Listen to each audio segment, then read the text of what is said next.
नमस्कार, बहुत स्वागत आपका हमारे इस खास कार्यक्रम में। मेरा नाम डॉक्टर शुभेंदु ठाकुर है। उपस्थित हूँ आपके समक्ष सूर्य ग्रह की बात करने के लिए। सूर्य अपनी राशि को बदल रहे हैं। हर 30 दिन में सूर्य अपनी एक राशि से निकलकर दूसरी राशि में प्रवेश करते हैं और इसी क्रम में सूर्य मेष राशि में प्रवेश कर रहे हैं। सूर्य जब मेष राशि में प्रवेश करते हैं तो उच्च राशि के हो जाते हैं। सूर्य मेष राशि में अपनी एग्जाल्टेड पोजीशन पर होते हैं। सूर्य मीन राशि से निकल रहे हैं। जब भी सूर्य धनु और मीन राशि में रहते हैं तो ये समय खरमास का होता है।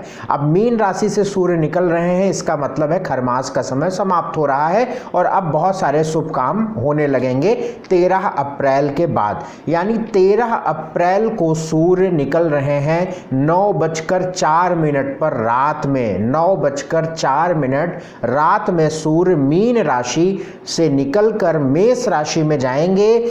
14 मई तक यहाँ पे रहेंगे। यानी ये पूरी बात, ये जो सूर्य की एग्जाल्टेड पोजीशन उच्च राशि की बात जो सूर्य की हम करने वाले हैं, ये 13 अप्रैल से 14 मई तक की रहेगी। इसको बहुत ध्यान से समझ लीजिए। सूर्य मान सम्मान प्रतिष्ठा पिता का कारक होते हैं। सरकार का सीधा संबंध सूर्य से होता है। जिनकी कुंडली खास तौर से सूर्य से प्रभावित कुंडली होती है, जैसे मेष लग्न मेष राशि, सिंह लग्न सिंह राशि, वृश्चिक लग्न वृश्चिक राशि, धनु लग्न धनु राशि, ऐसी लग्न और राशि वालों के जीवन में बड़ा और विशेष परिवर्तन आएगा। इसमें कहीं कोई संदेह नहीं है, कोई दो राय नहीं है। क्यों? क्योंकि सूर्य इन लग्न और इन राशि वालों को कारक करते हैं, कारक ग्रह हो जाते हैं। ऐसे भावों के स्वामी होते हैं जो जीवन में बड़े परिवर्तन जहाँ से आते हैं वहाँ के स्वामी हो जाते हैं। तो सूर्य का जो परिवर्तन है ये सभी राशियों पर कैसे प्रभाव डालेगा, क्या अलग अलग परिवर्तन प्रभाव डालेगा, इसके बारे में हम बात करेंगे। कुल मिलाकर जैसे कि नाम से ही लग रहा है कि सूर्य उच्च राशि में जा रहे हैं, तो इसका मतलब है कि अच्छी बात है। सूर्य उच्च राशि में जाना अच्छी बात है। हालांकि जो खराब ग्रहों की गति वर्तमान में चल रही है उसको थोड़ा सा मैनेज करेंगे ये सूर्य। और कुछ लग्न कुछ राशि वालों के लिए थोड़ी परेशानियां तो भले हो सकती हैं, कहीं 8वें भाव या 6ठे भाव के स्वामी आदि की स्थिति में बन रही हो तो अलग बात है। जनरली इस बात को समझ कर चलिएगा कि सूर्य का उच्च राशि में जाना अच्छी बात रहेगी। क्योंकि एक बात तो और है कि एक तो खरमास समाप्त होगा और दूसरी बात है अभी तक सूर्य राहु के ग्रहण में थे। सूर्य राहु का ग्रहण दोष मीन राशि में था, तो ये भी समाप्त होगा। तो ये भी अपने आप में एक बहुत अच्छी और पॉजिटिव बात रहेगी।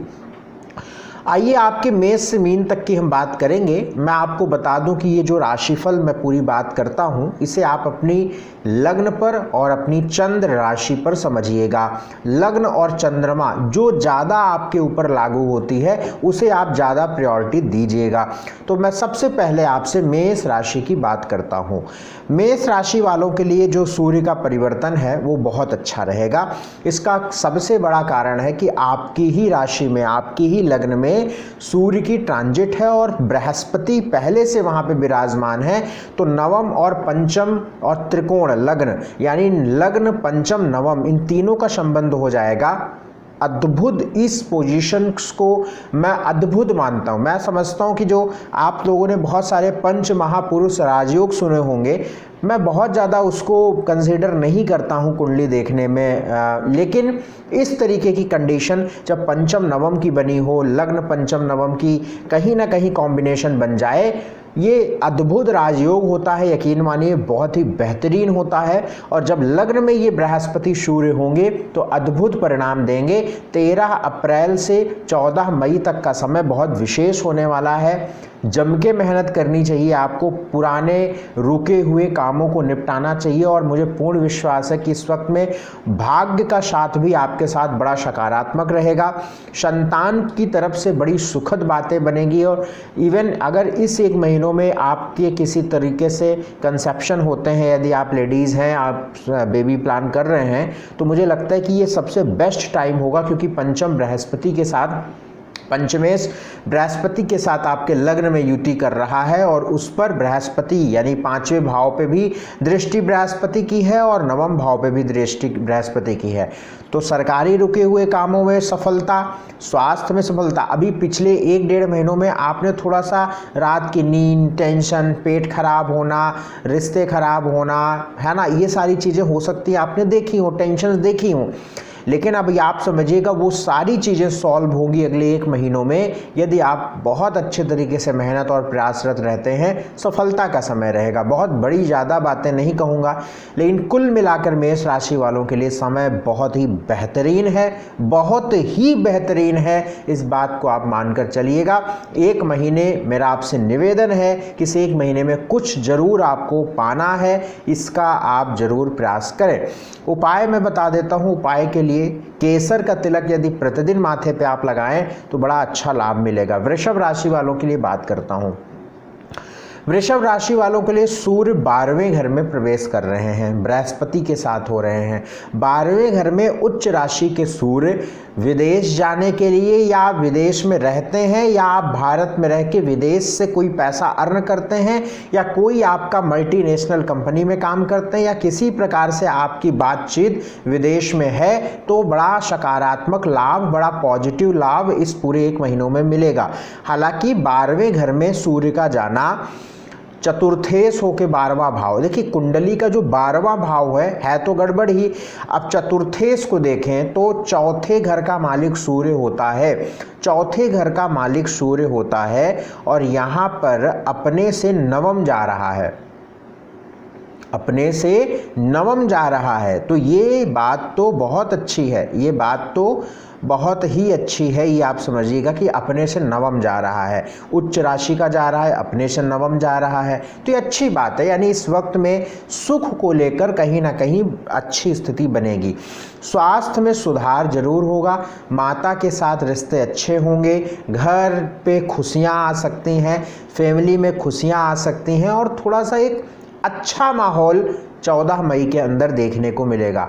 कुछ पूजा पाठ कर्म धर्म में भी आपकी स्थिति अच्छी होगी, क्योंकि चतुर्थेश बृहस्पति के साथ युति कर रहा है। जब भी चौथे घर के मालिक की युति बृहस्पति के साथ होती है तो कुछ न कुछ पूजा पाठ आदि की स्थिति, दान पुण्य की स्थिति, आध्यात्मिकता की तरफ झुकाव, ये सब होने के चांसेस बहुत अधिक बढ़ जाते हैं। तो चतुर्थेश बृहस्पति के साथ युति बहुत अच्छी बात है। निश्चित ही यहाँ पे सुख सुविधाओं की चीज़ें बढ़ती हैं, मान सम्मान प्रतिष्ठा बढ़ता है, स्वास्थ्य अच्छा होता है। 12वें घर में सूर्य की स्थिति यहाँ पे सकारात्मक होती है। कुछ उपाय हम आपको बता देते हैं, क्या उपाय करना चाहिए। यदि आप गुड़ का दान करें हर मंगलवार को दोपहर को और रविवार को दोपहर को, तो आपको बड़ा अच्छा लाभ यहाँ पे मिलने लगेगा। तो ये 2 उपाय कर लीजिएगा। मिथुन राशि वालों के लिए बड़ा अच्छा सूर्य का परिवर्तन 11वें घर से है। ऐसे में फाइनेंशियली कुछ नई अपॉर्चुनिटीज़ दिख रही हैं, क्योंकि 11वें घर में सूर्य हैं, 3रे भाव के मालिक हैं। तो कुछ ट्रबल होगा फाइनेंशियली, कुछ काम के लिए वर्किंग को लेकर ट्रबल इस समय पे ज़रूर होगा। इस तरीके के चांसेस कुछ नज़र आ रहे हैं और फाइनेंशियली आप लाभ भी पाएंगे। अगर मार्केटिंग की जॉब आप करते हैं तो बड़ा अच्छा लाभ यहाँ पे सूर्य 11वें घर में देते हैं। 11वें घर में सूर्य जब हो तो व्यक्ति को दौड़कर चलकर एक जगह पर बैठ कर नहीं कमाना चाहिए, मतलब समझिएगा। 11वें घर के सूर्य में व्यक्ति को ट्रैवल करना चाहिए, व्यक्ति को मार्केटिंग जॉब करनी चाहिए, व्यक्ति को दौड़ के टहल के, मतलब दौड़ना का मतलब ये नहीं कि दौड़ना, मतलब कि चल फिर कर पैसा कमाने वाला व्यक्ति होता है। या उसकी कोई अधिकारी भी है ना, तो वो दौरा करेगा, एक जगह ऑफिस में नहीं बैठेगा, उसका ऐसा काम नहीं होगा, वो अलग अलग जगहों पर अलग अलग सेंटर्स पर वो दौरा करेगा। ऐसी स्थिति सूर्य 11वें का बनाता है। और यदि अब बैठकर आप पैसा कमाना चाहेंगे तो फिर आपके पास पैसे नहीं आएंगे, तो ये आप समझिएगा। तो 11वें घर के सूर्य में लाभ की स्थिति आने वाले 1 महीनों में रहेगी। फाइनेंशियली सिचुएशंस बहुत अच्छी बेहतर होंगी, इसमें कोई दो राय नहीं है। और वो कुछ इच्छाएं आपकी इस वक्त में अवश्य पूरी होने के योग नजर आ रहे हैं, क्योंकि 7वें और तीसरे घर की युति होगी, बृहस्पति और सूर्य की युति होगी।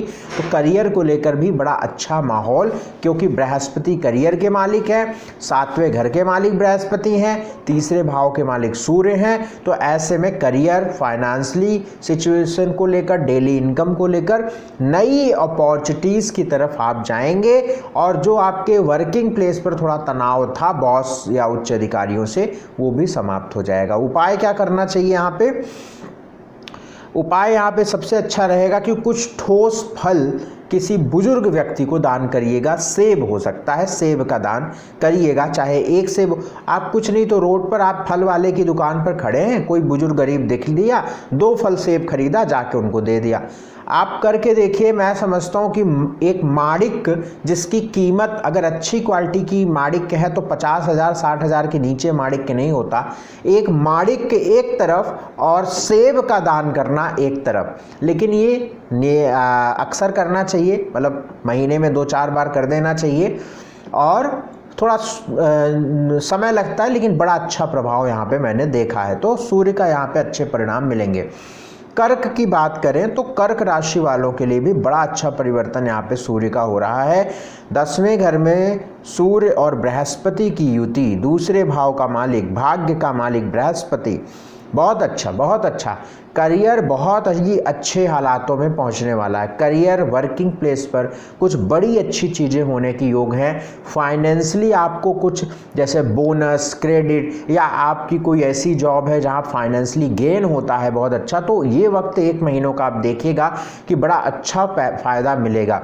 रुके हुए पैसे मिलने के योग अवश्य हो जाएंगे। बिजनेस आप करते हैं, व्यापार करते हैं, आपका पैसा फंसा हुआ है, 1 महीनों में प्रयास करिए, क्योंकि 10वां भाव होता है करियर का, दूसरा भाव होता है धन का, 8वां भाव होता है पुराने रुके हुए पैसों का। शनि की दृष्टि कर्म भाव पे, धन भाव का मालिक कर्म पर, और कर्म भाव पर बृहस्पति की स्थिति, जो भाग्येश बृहस्पति हैं। बहुत ही सकारात्मक करियर की स्थिति दिख रही है। घर, भूमि, जमीन, प्रॉपर्टी को लेकर बहुत अच्छा दिख रहा है। पारिवारिक माहौल बड़े अच्छे दिख रहे हैं। तो बड़ा अच्छा परिवर्तन है, आपको इस 1 महीनों में अच्छा लाभ लेना चाहिए। सिंह राशि की बात करें तो सिंह राशि वालों के लिए मैं समझता हूं कि बहुत अच्छा समय शुरू हो रहा है, बहुत अच्छा समय। अगर आप मेरी बातों से सहमत होंगे तो आप कमेंट बॉक्स में लिखकर बताइएगा। इस चीज़ की पुष्टि तभी होगी कि ज्योतिष कितनी सटीक है। क्या अगर आप इस बात को पुष्टि करेंगे कि सूर्य के जो परिणाम थे इस साल में जनवरी के बाद से आप परेशान होंगे, इस बात की पुष्टि करिएगा कमेंट बॉक्स में लिख के कि क्या मैं सही बोल रहा हूँ। जनवरी के बाद से आपके काम फंसने लगे होंगे, या काम सही चल रहा होगा तो स्वास्थ्य में गिरावट जनवरी फरवरी में हुई होगी, या स्वास्थ्य, पहली बात तो ये कन्फर्म है। फिर भी कहीं ना कहीं अगर कुल मिलाकर मैं बताऊं तो जनवरी के बाद से ऑब्स्टेकल्स, उलझन, परेशानी, टेंशन, रिश्ते खराब होना, मन खराब होना, डल होना, इस तरीके की सिचुएशन कुछ आपने देखी होगी। लेकिन 13 अप्रैल के बाद जो समय शुरू हो रहा है, भाग्य में सूर्य की पोजीशन अपने आप में विशेष है, बहुत ही शानदार है, बहुत ही बढ़िया है। स्वास्थ्य में जबरदस्त सुधार, ऊर्जा गजब की हो जाएगी, भाग्य का परिणाम बड़ा अच्छा हो जाएगा, संतान से संबंधित जुड़ी बातों में आपको सफलता मिलेगी, करियर बहुत अच्छा हो जाएगा, डेली इनकम बहुत अच्छी हो जाएगी, थॉट प्रोसेस आपके फेवर में हो जाएगा, आपके डिसीजंस, आपकी प्लानिंग आपके फेवर में हो जाएगी। कुल मिलाकर सिंह राशि वालों के लिए या सिंह लग्न वालों के लिए बहुत अच्छे वक्त की शुरुआत हो रही है, जो ये मानकर चलिए कि जुलाई तक चलेगा। तो इस जुलाई में 13 अप्रैल से लेकर जुलाई तक अपने रुके बड़े कामों को निपटाइए और कुछ बड़ा करिए, नहीं तो फिर इस साल में फिर आपको वही अक्टूबर नवंबर में ही मौका दूसरा मिलेगा। इस बात को समझ के चलिएगा। उपाय क्या करना है? भगवान सूर्य को जल गायत्री मंत्र का जप करते रहिए। कन्या राशि वालों के लिए सूर्य का जो परिवर्तन है वो 8वें घर में हो रहा है।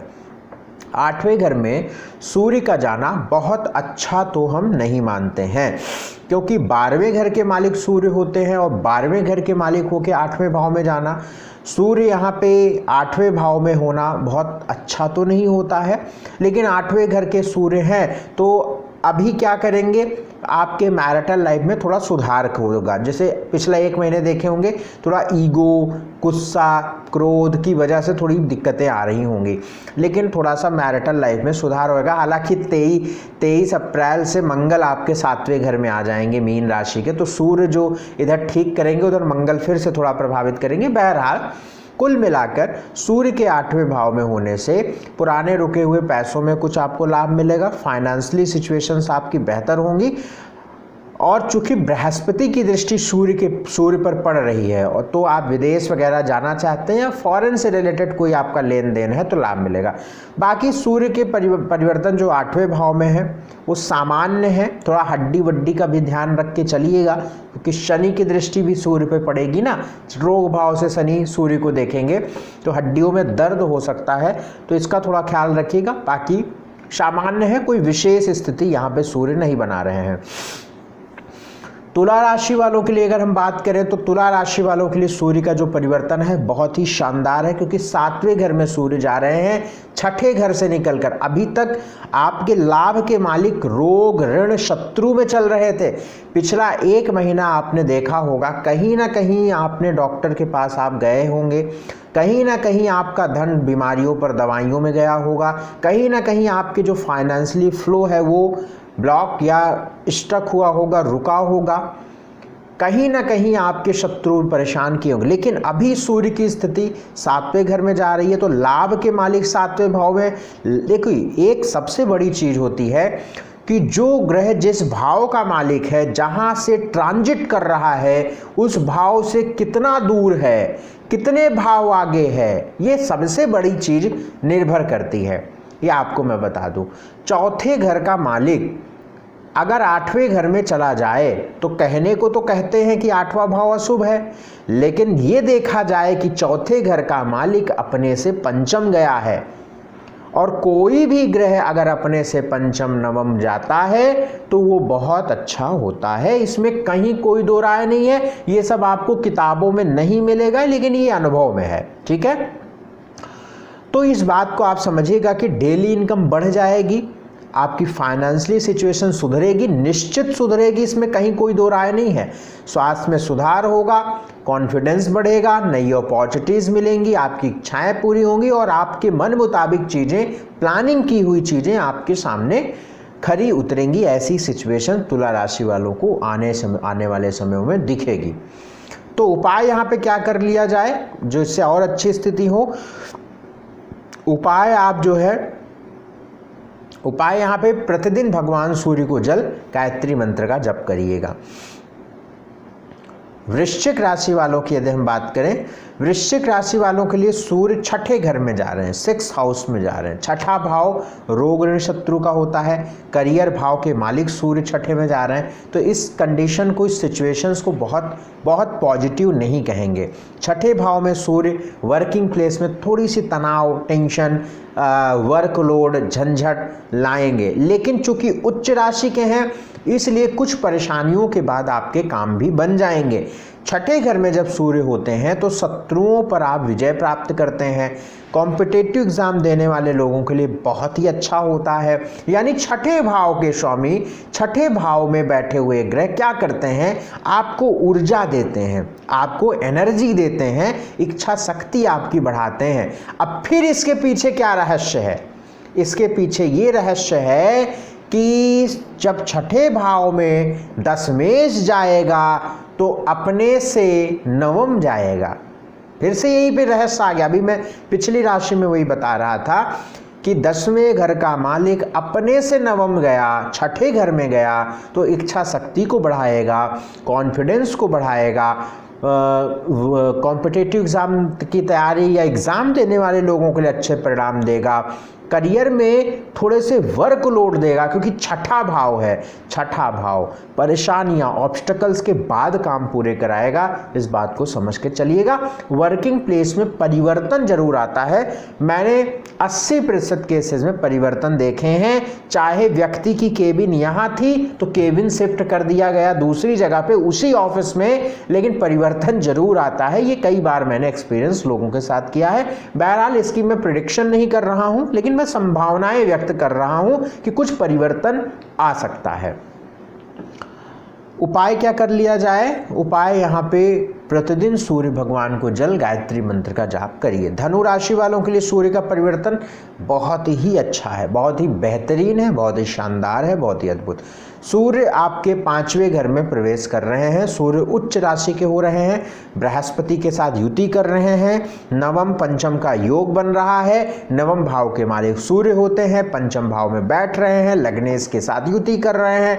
ये बहुत ही अच्छी युति है, ये बहुत ही अच्छी युति है, और मैं बहुत जिम्मेदारी से इस बात को कह रहा हूं कि आपके लिए 1 महीने बहुत ही अच्छे हैं, बहुत ही अनुकूल हैं, बहुत ही फायदे देने वाले हैं। ऐसे में कोई सरकारी रुका काम, नौकरी में बदलाव, सरकारी नौकरी मिलना, भाग्य का प्रबल होना, स्वास्थ्य का सुधर जाना, स्वास्थ्य में बहुत ही अजीब गजब की स्थिति, प्लानिंग सक्सेसफुल हो जाना, कहीं ना कहीं यहाँ पे सूर्य और बृहस्पति की युति बहुत ही पॉजिटिव इंडिकेशन नवम भाव पे दे रहे हैं, संतान की तरफ से बड़ी पॉजिटिव इंडिकेशन दे रहे हैं। तो मुझे लगता है कि आपको 1 महीने यूटिलाइज करने चाहिए और कुछ ना कुछ 1 महीने में अवश्य पाना चाहिए। ये मैं आपको बिल्कुल जिम्मेदारी से कह रहा हूँ। अगर आपने इस 1 महीने को गवा दिया तो मुझे लगता है कि पूरे साल आपको इतनी अच्छी ट्रांजिट नहीं मिलेगी। और मैं आपको बहुत बड़ा पॉइंट भी दे रहा हूँ कि जून के बाद आपका समय बुरा होने वाला है, जितने भी धनु लगन वाले लोग हैं। इसलिए कुछ बड़ा बैकअप आप इस महीने में कर लें, जिससे आपका आने वाला समय आपके लिए अच्छा हो। और कोई ऐसे डिसीजन मत लीजिएगा जो आप इस महीने आप कोई बड़ा काम कर लीजिए, एकदम सक्सेस रहेगा, लेकिन आने वाले समय में जब बृहस्पति आपके 6ठे घर में प्रवेश कर जाएंगे तो फिर बहुत अच्छी स्थिति नहीं रहेगी। तो ये ध्यान में रखिएगा। उपाय क्या करना चाहिए? केसर का तिलक भगवान सूर्य को जल देते रहिए। मकर राशि वालों के लिए सूर्य का परिवर्तन 4थे घर में है। पिछले महीनों की अपेक्षा तो सूर्य का यहाँ पे ट्रांजिट अच्छा ही है, बढ़िया है। 4थे घर का मालिक 4थे घर में सूर्य का गोचर, हालांकि 8वें घर का मालिक सूर्य होता है। 8वें घर का 4थे घर में जाना बहुत अच्छा नहीं होता है माता के स्वास्थ्य को लेकर, और घर में थोड़ी सी टेंशन बढ़ती है। लेकिन कुल मिलाकर सूर्य के 4थे घर में होना अच्छा हो जाता है, क्योंकि सूर्य की दृष्टि कर्म भाव पे पड़ती है। तो वर्किंग प्लेस पर थोड़ी अच्छी बातें बन सकती है, मन अच्छा हो सकता है, चीज़ें अच्छी हो सकती हैं। और 4थे घर में जब सूर्य और बृहस्पति होंगे तो प्रतिष्ठा बढ़ती है, मान सम्मान बढ़ता है। तो कुल मिलाकर 4थे भाव में सूर्य का होना ठीक है, कोई बहुत विशेष स्थिति नहीं है, क्योंकि 8वें घर के मालिक हैं, क्योंकि शनि की लगन है, आपकी मकर लगन है, मकर राशि, आप जो भी राशि लग्न देख रहे हैं, लेकिन 4थे घर में सूर्य बृहस्पति की युति ठीक है। उपाय क्या कर लिया जाए? गेहूं का दान आपको जरूर करना है, जरूर गेहूं का दान करना है। ये रविवार की दोपहर में करना है। कुंभ राशि वालों के लिए सूर्य का गोचर 3रे भाव से है। 7वें घर का मालिक 3रे घर में, ठीक है, 3रे घर में है, नई अपॉर्चुनिटीज मिलेंगी, नए मौके मिलेंगे। अब देखिए 7वें घर का मालिक सूर्य होता है। 7वां घर किस चीज़ का होता है? 7वां घर आपके दाम्पत्य जीवन का, डेली इनकम का, पार्टनरशिप का, आपकी थॉट प्रोसेस का। तो अब 7वें घर का मालिक जो है 3रे भाव में जा रहा है। अभी तक राहु के साथ युति किया था, तो ये तो खराब बात है, राहु के साथ युति थी सूर्य की। तो अब ये आप मानकर चलिए वैवाहिक दाम्पत्य जीवन में सुधार, डेली इनकम अच्छी, फाइनेंशियली सिचुएशंस बेहतर, प्लानिंग आपकी सक्सेसफुल होने लगेगी और नई अपॉर्चुनिटीज़, नए मौके की तरफ आप जाने लगेंगे। कुल मिलाकर अच्छा समय ये हो सकता है। लेकिन एक बात बता दूं कि कुंभ राशि है आपकी या कुंभ लगन है, तो आप शनि से रूल करने वाले इंसान हैं। अब शनि से रूल करने वाले इंसानों के लिए सूर्य के परिणाम बहुत सकारात्मक नहीं होते हैं, लेकिन फिर भी चूंकि उच्च राशि में सूर्य जा रहे हैं तो क्या क्या थोड़े परिवर्तन आ सकते हैं वो हमने बता दिया, इसका ध्यान रखिएगा। लेकिन कंधों का अपने ध्यान रख के चलिएगा इस वक्त में। उपाय क्या करना चाहिए आपको कि आपको उपाय जो है गुड़ का दान करना चाहिए, इससे लाभ मिलेगा। मीन राशि वालों के लिए सूर्य का गोचर सेकंड हाउस से हो रहा है, दूसरे घर से हो रहा है। मीन राशि वालों के लिए ये जो चेंजेस हैं सूर्य के परिवर्तन के मीन राशि वालों के लिए 6 हाउस से सेकंड में बहुत अच्छा तो नहीं है। उच्च राशि के तो भले हैं, लेकिन रोग ऋण शत्रु के मालिक धन भाव में जा रहे हैं, तो कुछ ऐसी परिस्थितियां बनेंगी कि आपका धन बीमारियों पर जा सकता है, लेकिन फाइनेंशियली गेन भी होगा क्योंकि उच्च राशि में है और मित्र की लगन है, मित्र की राशि है, तो इतना अशुभ हम नहीं कह सकते। और वैसे भी बृहस्पति सूर्य की युति दूसरे भाव में अच्छी होती है, लेकिन सूर्य के अगर हम भाव देखें कहाँ का मालिक है, रोग ऋण शत्रु का मालिक है, तो वो थोड़ा सा शुभ है। लेकिन दूसरे घर में बृहस्पति सूर्य की युति फैमिली को जोड़ती है, फैमिली को अच्छा करती है, फैमिली में कुछ अच्छी बातें होती हैं, खुशखबरी अच्छी बातें निकलती हैं और एक पॉजिटिविटी का माहौल रहता है। सूर्य के दूसरे घर में बैठने से वाणी का थोड़ा सा ख्याल रख के यहाँ पे चलना है आपको। धन का निवेश सोच समझ के करना है आपको। और यहाँ पे सेकंड हाउस में जब सूर्य होंगे, छठे घर में होंगे, तो अपने गले का ध्यान रख के चलना है। बाकी चीज़ें ठीक है। उपाय के तौर पे आप गौशाला में भोजन यानी गुड़ और रोटी गायों को जरूर डालिए हफ्ते में एक बार। दूसरी बात, गेहूं का दान जरूर कर लीजिएगा, इससे लाभ मिलेगा। तो ये है मीन राशि का। मेष से मीन राशि तक हमने बात करी, क्या परिवर्तन आ रहे हैं मेष से मीन राशि वालों के लिए सूर्य के, उनकी विस्तार से हमने बात करी। तो बहुत शुक्रिया, बहुत धन्यवाद। यदि अपनी कुंडली का विश्लेषण करवाना चाहते हैं तो स्क्रीन पर आपके नंबर चल रहे हैं, नंबरों पर आप संपर्क करिएगा। नमस्कार।